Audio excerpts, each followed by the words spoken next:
All right, everyone. Welcome to another episode of the Oh Hell No podcast. So tonight I have Candace Steele Flippin, Dr. Candace Steele Flippin. Thank you. Welcome to the podcast. I'm very excited to have you. Dr. Flippin is a researcher. She is an executive, she's an author, and she is a speaker. So she wears many hats. And tonight she is going to give us some great advice about, you know, um, achieving the careers that we're all looking to achieve. So, again, welcome to the podcast. Thank you, Keisha.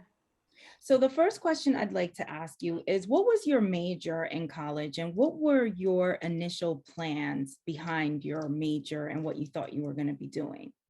That's a great question. I was a history of art major in college, and my goal after college was to work in museums, which I did. I worked for several. And then my hope was that I would then move to Paris and work at the Louvre, and then I would come back and work at the Smithsonian. And by now, I would be the head of the Metropolitan Museum of Art. That was my goal in my Oh, 20s that I laid out for myself, but that's not what ended up happening. that is so cool, though. So, are you still passionate about art, though, Oh, today? absolutely. I mean, I've been involved in the arts as a collector of emerging artists, as a volunteer. In fact, I'm on the board of the Woodruff Art Center here in Atlanta. I've been very active in the arts my entire career, but my stint of my career, my tenure in the arts was probably less than 5 years. Nice. Mhm. So, what did you learn about the real world that you think you could share with college students who are, in school and they're thinking, you know what, I'm going to major in this and this is what I'm going to do? Like, if there's one little tidbit that you could share with them about your reality check when you finished school, what would that be?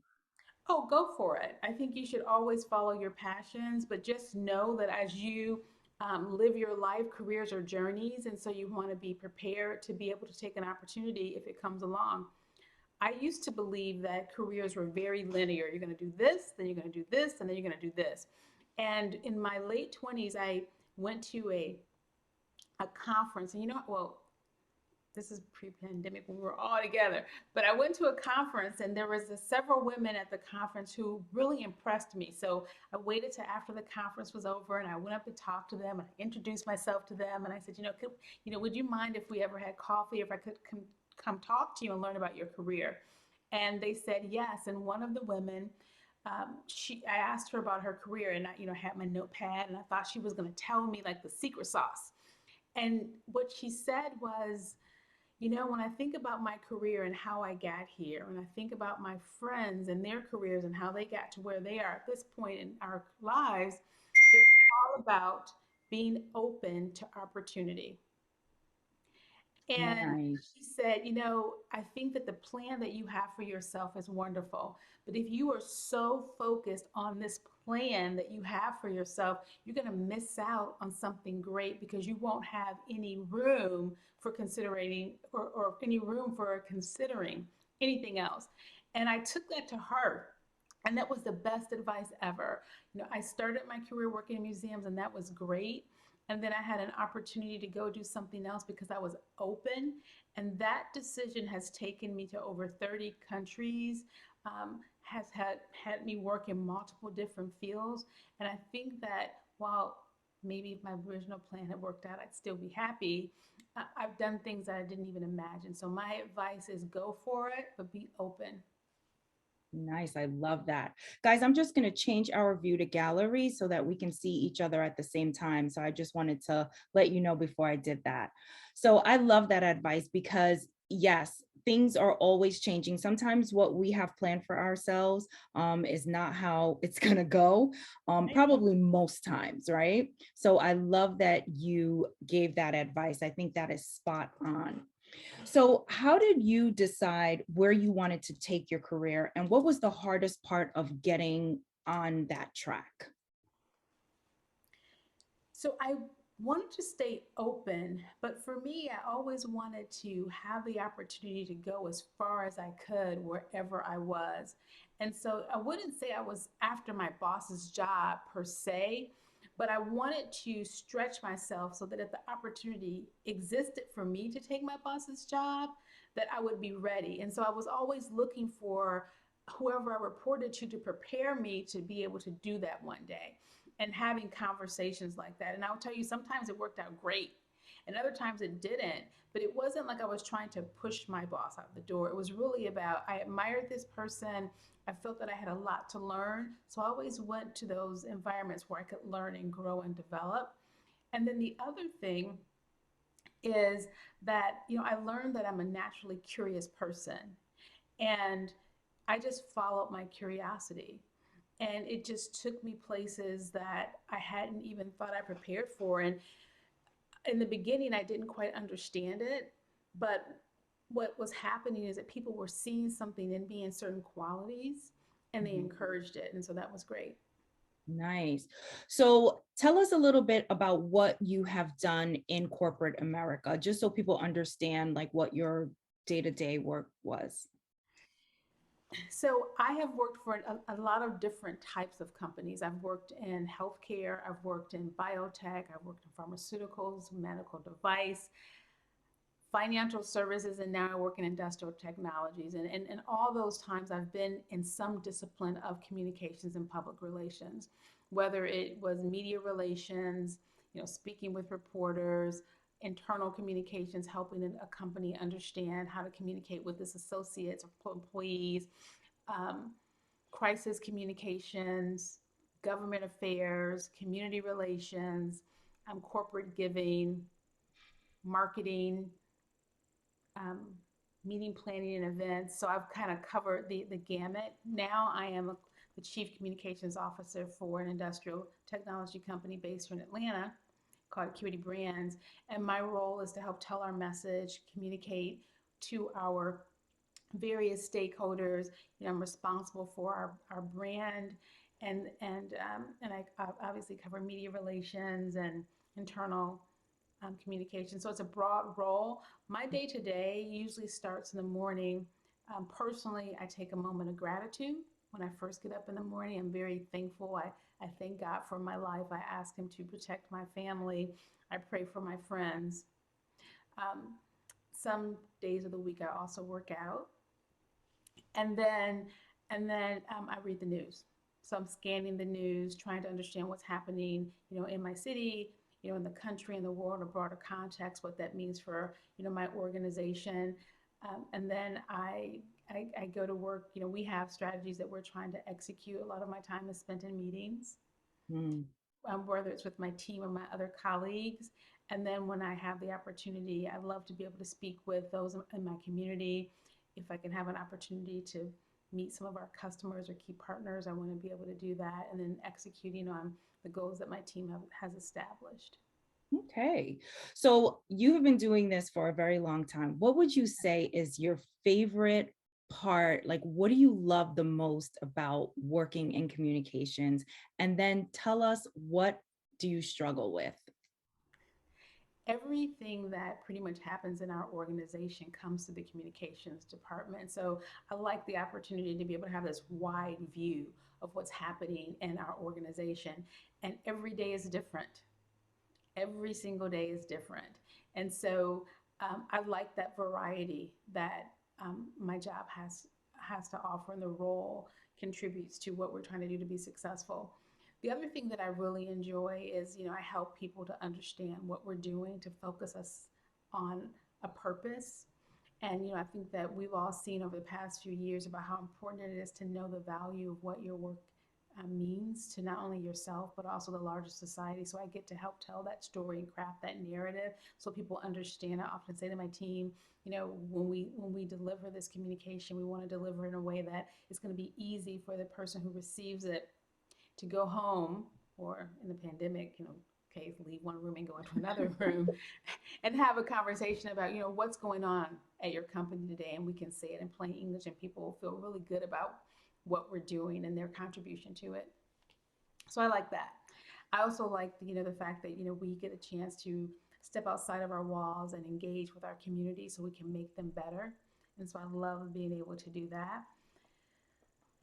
What I say oftentimes about communications is it's in public relations is that these are very open fields, and the barrier to entry is very low. Like unlike maybe a doctor or a lawyer where you have to have a certain certification, you can be a real estate agent on Monday, and on Tuesday you can be in communications and public relations. And so anyone who's read a newspaper or watched a TV show, so they can be an expert in it. And sometimes people forget that it's a science and an art. And so that part of it, is tough trying to help people understand. Like, I understand you want to communicate this way, but however, there's a certain way that these things need to happen, and there's a certain training and acumen that needs to go into it. The other thing that I would say that over my career, I had to learn how to really manage is making sure that the intent of the message is heard, particularly now with social media and so many other ways that information flows. Mm. You want to make sure that you're delivering credible information, but sometimes it has to go through a filter because maybe there are legal concerns or things like that. So really making sure that you're being authentic with your messaging, even when sometimes you have constraints. I remember when I was in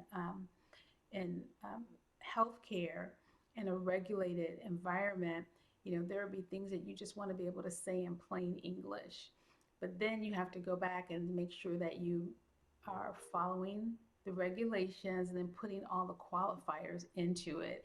And so by the time you say it, sometimes the public is like, well, is this a good thing for me or a bad thing for me? Because you just told me it does this, but now I've just heard 30 seconds of all this fair balance around the things that could go wrong.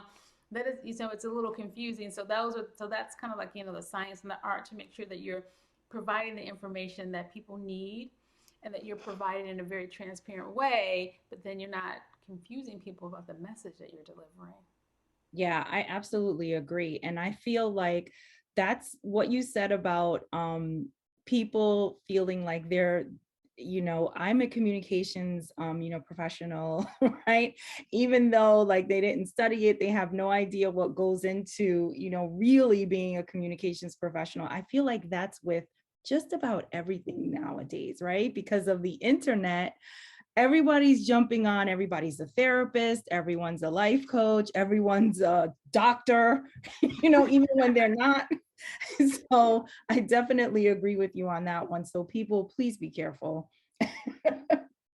So you are an author and you have written a book, but you have a new book that is coming out. So you're not a first-time author. So I wanted to ask you, how did you get on that journey of, writing books? When did that bite you? How did you get the confidence to say, you know what, I can write this book. I'm going to put it together and I'm going to put it out there. And then I want to talk about your new book that will be coming out this spring, Get Your Career in Shape, a 5-step guide to achieve the success you need, want, and deserve. So tell us, how did you get into writing? Okay, Keisha, I'm going to break down those 6 questions you just asked I me. know, I'm sorry. When I was a freshman in college, I had a sociology class, and that sociology professor said to us, there is a small group of people who inform the world, and these are the people who write books. And because you can pass knowledge on through, conversation, like an oral history. He goes, but there's a small group, and so if you want your ideas to get out into the world, write a book. So that was me, at 18 years old, hearing that seed was planted.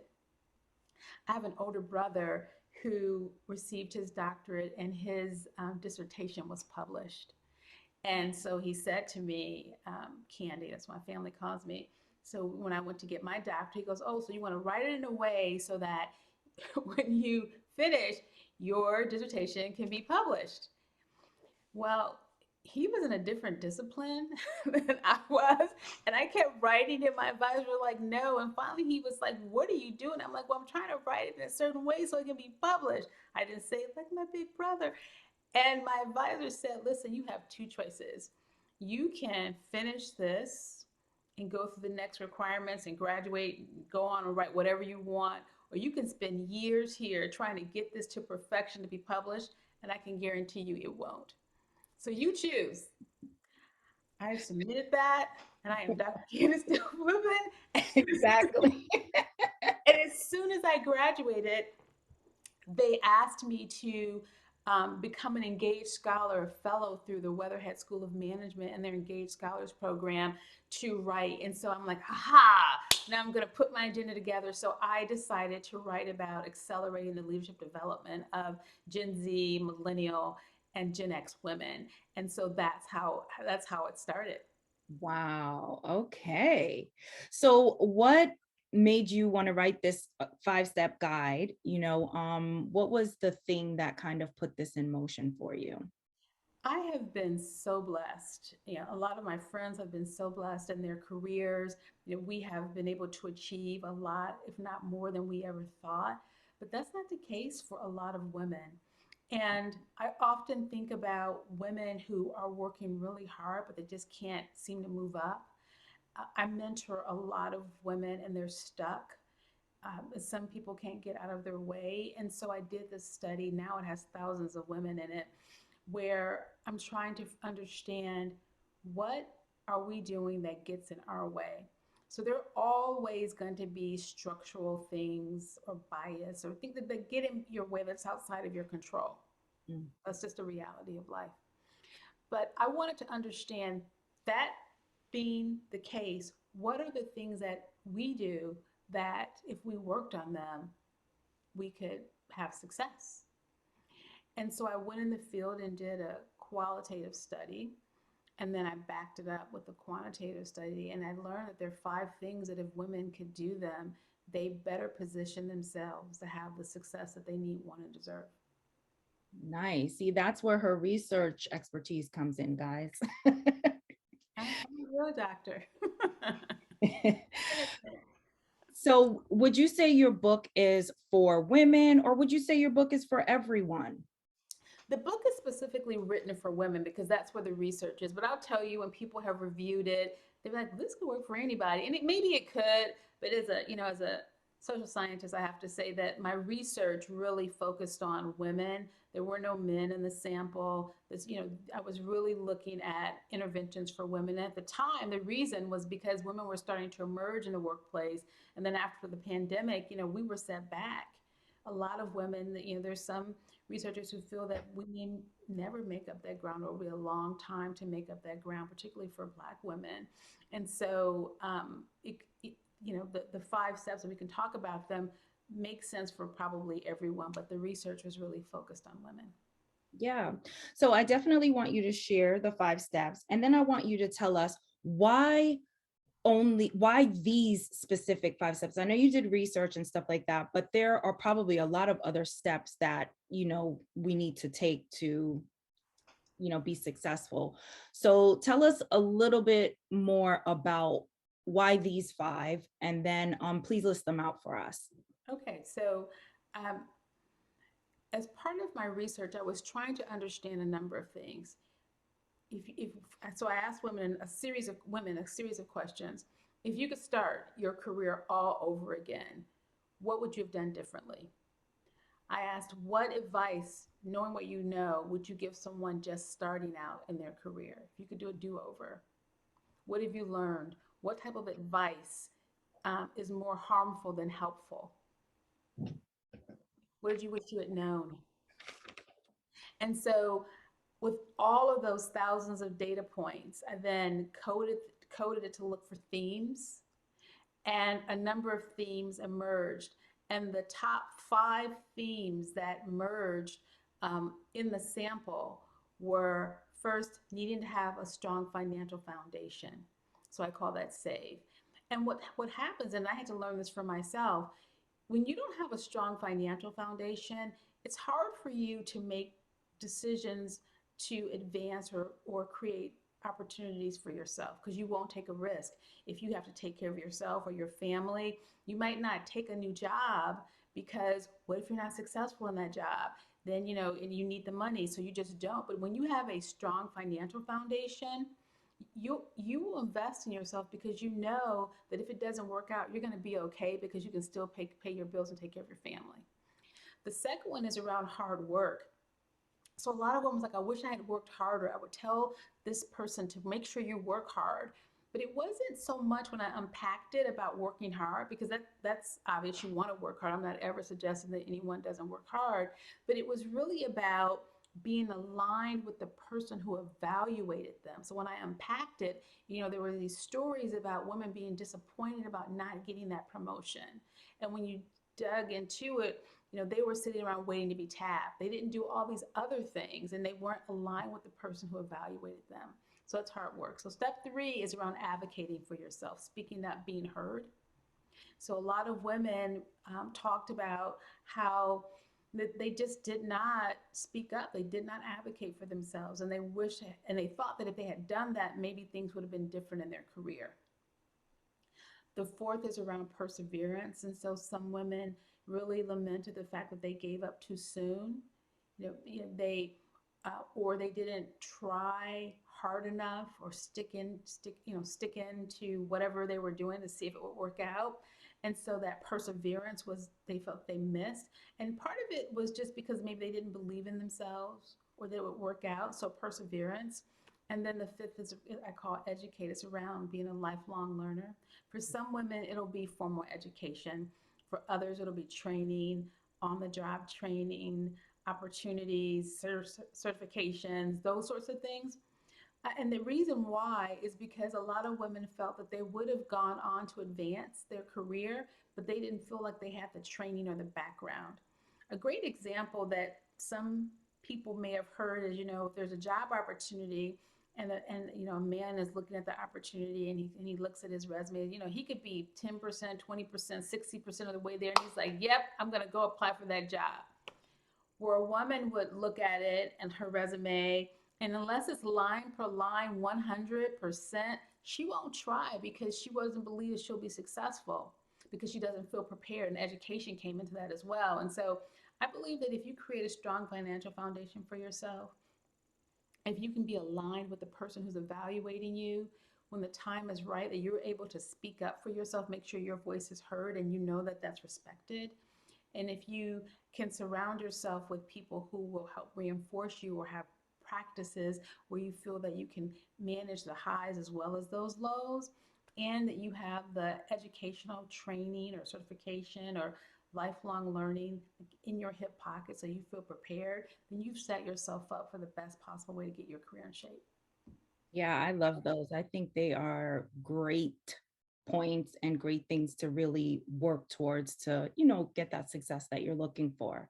Another thing that I wanted to ask you, though, is you kind of touched on this a little in chapter 4, but I wanted to ask you personally, is there anything that you can remember that was like an external barrier from you getting to certain things that you wanted in your career, that wasn't really something that you had to develop within yourself, but it was just something that was there that we should kind of also know that, hey, this is something, I know there are a lot of things, but is there one thing in particular that you can share? Oh yeah, my life ain't been no crystal stair, that's for sure.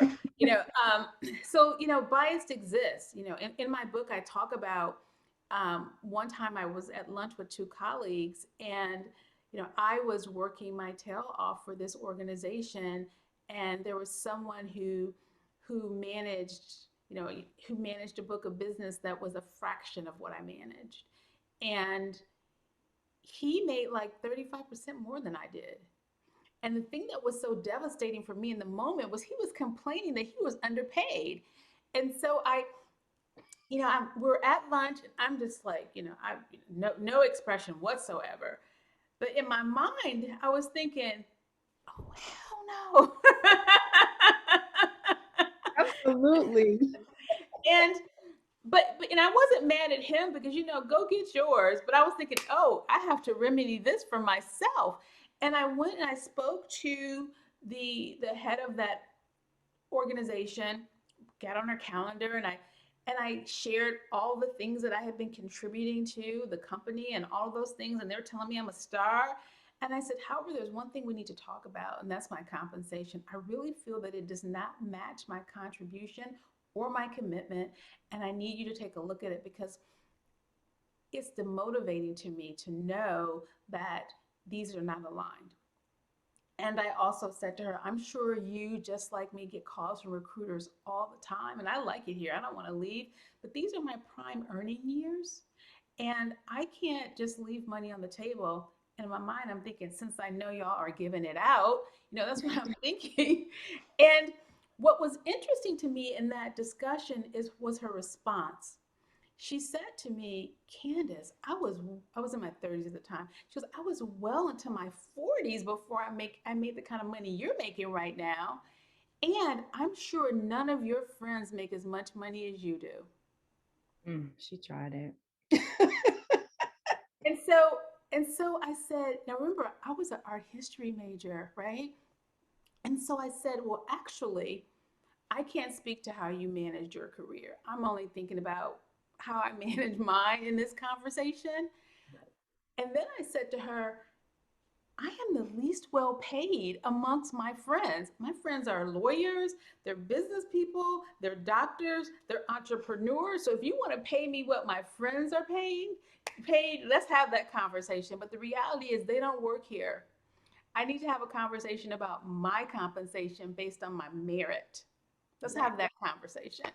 And I wasn't bitter or angry, and I wasn't going low. I was just having a conversation with her. And I never even brought up the fact that I knew that the guy 3 offices down was making way more money than me and my boss. And so I said, I want you to address and I want you to fix it. Yeah.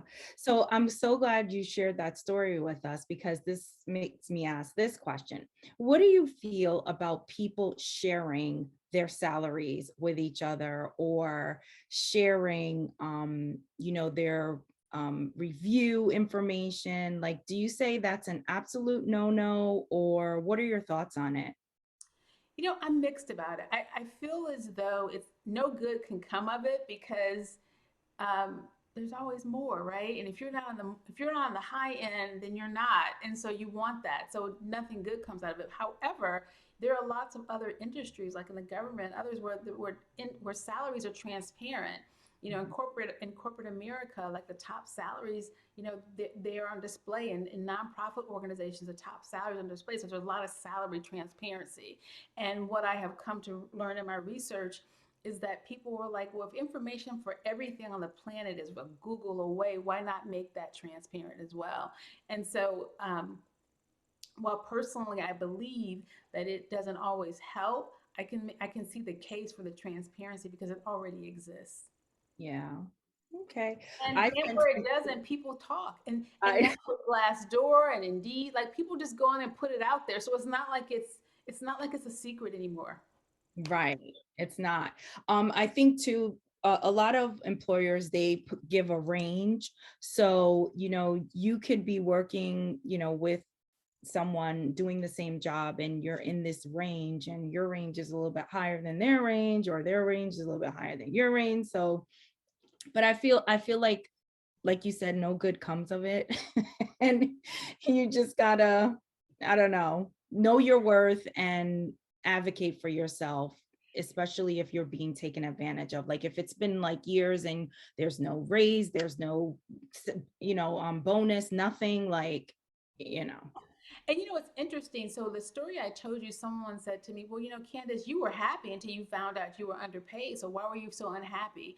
And that's because I negotiated my salary. And when I negotiated my salary to start that job, I was told that there was a range that it could go to. So my social contract with expectations of what the range was, I thought I was getting the best that they had to offer.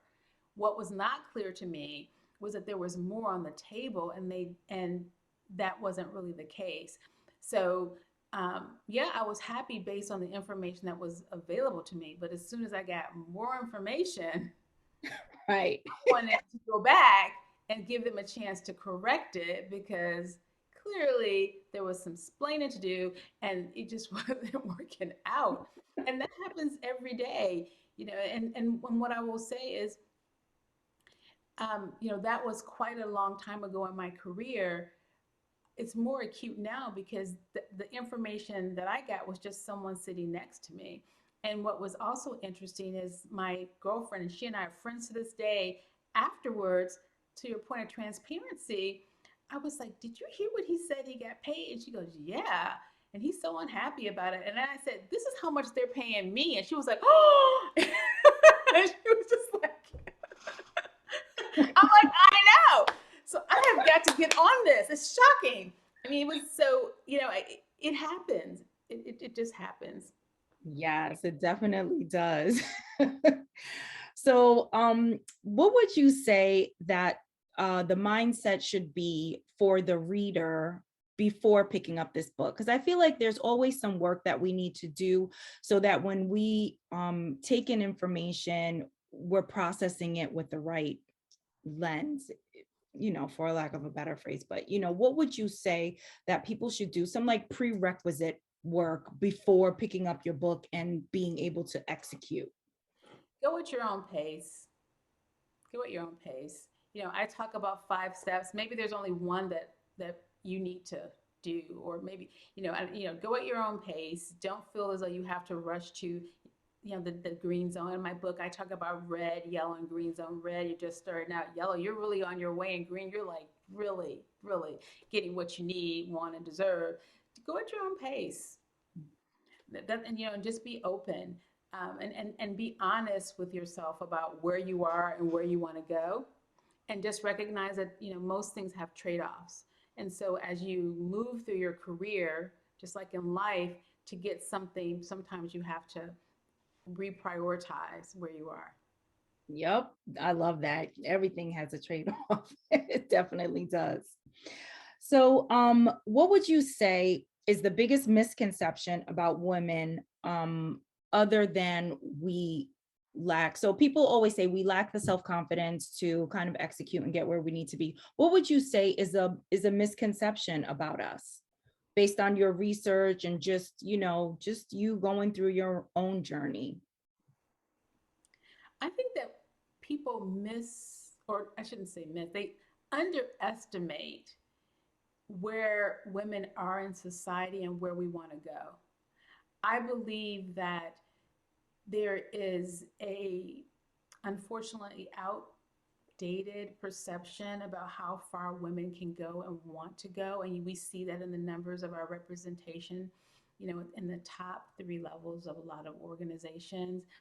um, and what I've I've experienced is women are figuring out how to make their life work, and the balance that they need, and the flexibility they need to go as far as they want in their careers. There's a perception that sometimes women want to opt out, and what I'm seeing is that women in younger generations and those men in those younger generations have figured out that they need a certain kind of flexibility to get the career success that they want and make their families work. And it's not a binary choice. These women expect to be able to do both. Absolutely. So, do you feel like the work that you're doing is purpose-driven work? And if you do feel like there is something that you are spending time doing and it's purpose-driven, share what exactly that is with us. So, from a professional perspective, I love what I do, and I'm excited to be able to do it at the organization that I work for. I believe that we're using our technology to solve problems, and that's amazing to me. From a personal perspective, as a scholar, I'm on a mission to help millions of women get the career they need, they want, and they deserve. And I definitely believe that. And I've gotten a lot of positive feedback from women and some men, and that motivates me because I want as many women, as many women of color, to have the opportunities that they want. I often say, do you have the career that you need? Does it pay your bills? Does it give you the lifestyle that you need to have? Does it allow you to take care of your family? Does it allow you to um, set yourself up for growth? Do you have the career you want?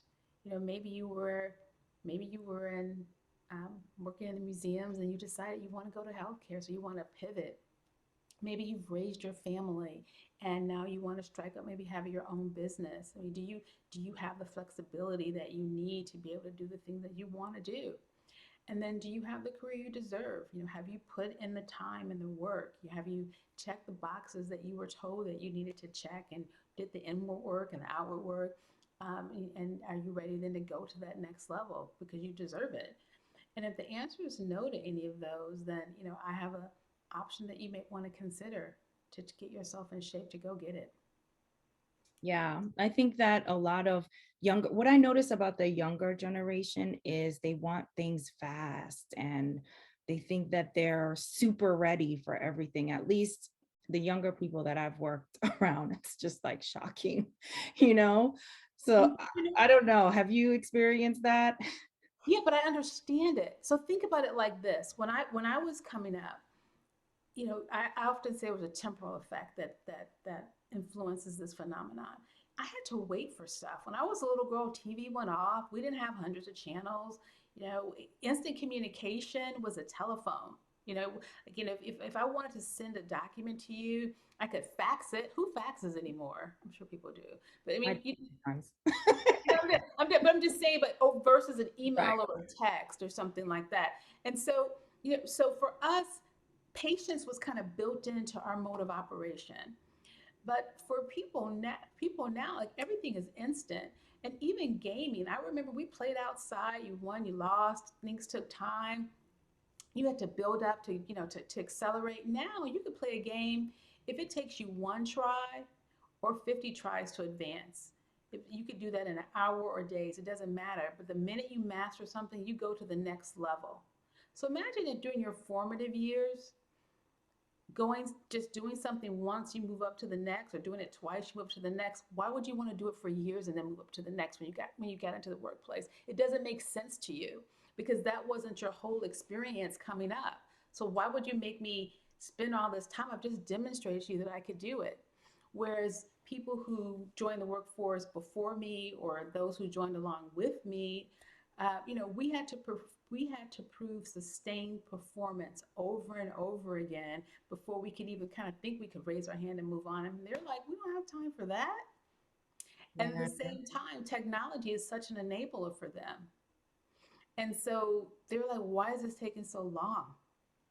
Like, why is this taking, and so I can, as a generational scholar, I mean, I get it. I understand. It doesn't mean it's easy to manage, but I understand where that thought process and mindset comes from for sure. That was a great way of explaining where that comes from because I never even thought about it like that. I'm just thinking like they need to slow down, like, but you're right. This is why. Listen, I'm from an older generation too. I might look young, but I'm not.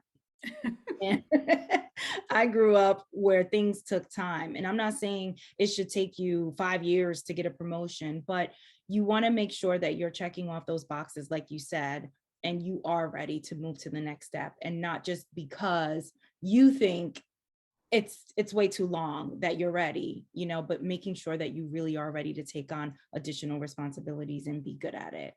And that's why I encourage people to be aligned with their boss. So then you're going to your boss and you're asking those questions like, what do you expect? What Yeah. does look good look like for you? What do you need to see? And then ask why. Okay, so I need to do this for 2 years. Okay, so why 2 years? Now, if this had been 15 years ago, the answer would be because that's what I want to see. You have to explain that it's because, I need to understand that you can manage this type of process in a number of different circumstances. I need to see that you can do it across different teams. I'm looking for these type of competencies that will make me fully understand that you can operate this independently and that you're ready to be a critical thinker and move forward. Right. Yeah. That's what I'm talking about. Making sure those things are correct. All right.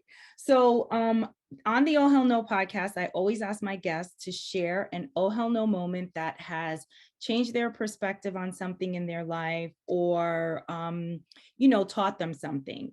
So think back. And before I say this, oh hell no moments are daily, right? And I'm sure working in communications, you have a lot of oh hell no moments. So think of a moment that kind of changed things for you, or maybe changed your path, maybe changed your perspective, something that was significant, and tell us what the significance was of the moment. So I shared this moment, gosh, probably 7 years ago. I was in a panel for an organization that I worked for, it was for our Women's Employee Network. And they asked me what was the moment where you kind of knew that you had to have your voice and the hardest time you ever had to have your voice. And, I had a Me Too moment. And I wasn't, this is before Me Too was a whole thing. And I Yeah. wasn't even expecting to talk about it. But it made me realize, I was in an unfortunate situation in my 20s where, my boss made it clear that unless I had a relationship with him, I would be fired.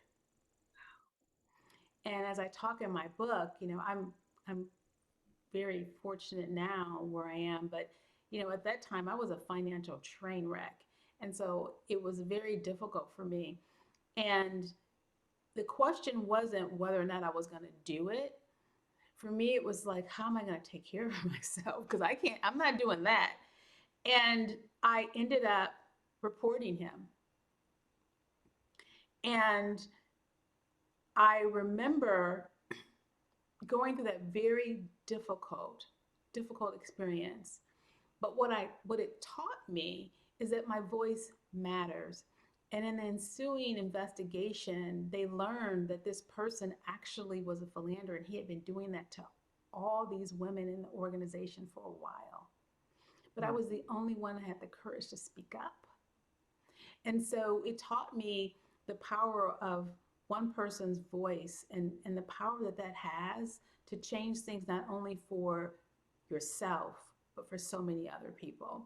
And so, when I felt since then someone kind of pushes me against the wall, I recognize the power of my own voice and I don't choose to silence myself. Nice. I love that. Thank you for sharing that moment with us. Welcome. So it's been such a pleasure having you on the podcast and talking about career building. I love this type of conversation, and I wish I had this book back when I was in my 20s because I went through it. It's never too late. Careers are journeys. It's never too late. Yeah, so but I still have this and I'm going to reference it all the time just Oh, to thank remind you. myself I love it. So please tell everyone when the book will be available, how we can stay connected with you so that if anyone has any questions, they can, maybe email you, send you a message or whatever you will allow. Yes, so the book just came out this week. It's, get your career in shape and get your career in shape 5-step guide to achieve the success that you need, want, and deserve is available. It's available on Amazon, Barnes and Noble, where you get your books. It's in hard copy and it's in ebook. And you can also reach me at my website, CandaceSteeleFlippin.com. Dr. Candace Official on Instagram. I love to connect. Nice. Thank you so much. You're welcome. It's my pleasure. All right. That was great.